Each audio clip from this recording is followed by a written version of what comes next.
Innocent people are dying. This is not just about us anymore. Evil triumphs when good people do nothing.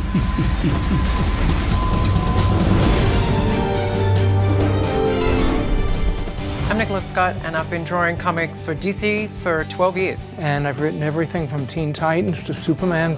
The first Superman comic book I got, he looked like this. Like, where's the S? Why does he have a beard? I don't get it.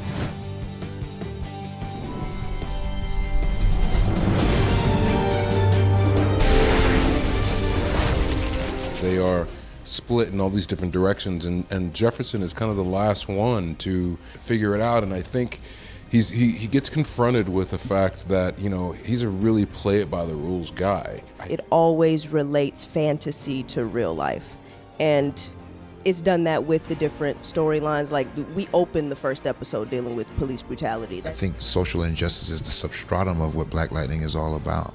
It is a platform for the issues that are not only happening in the urban community, but the world over.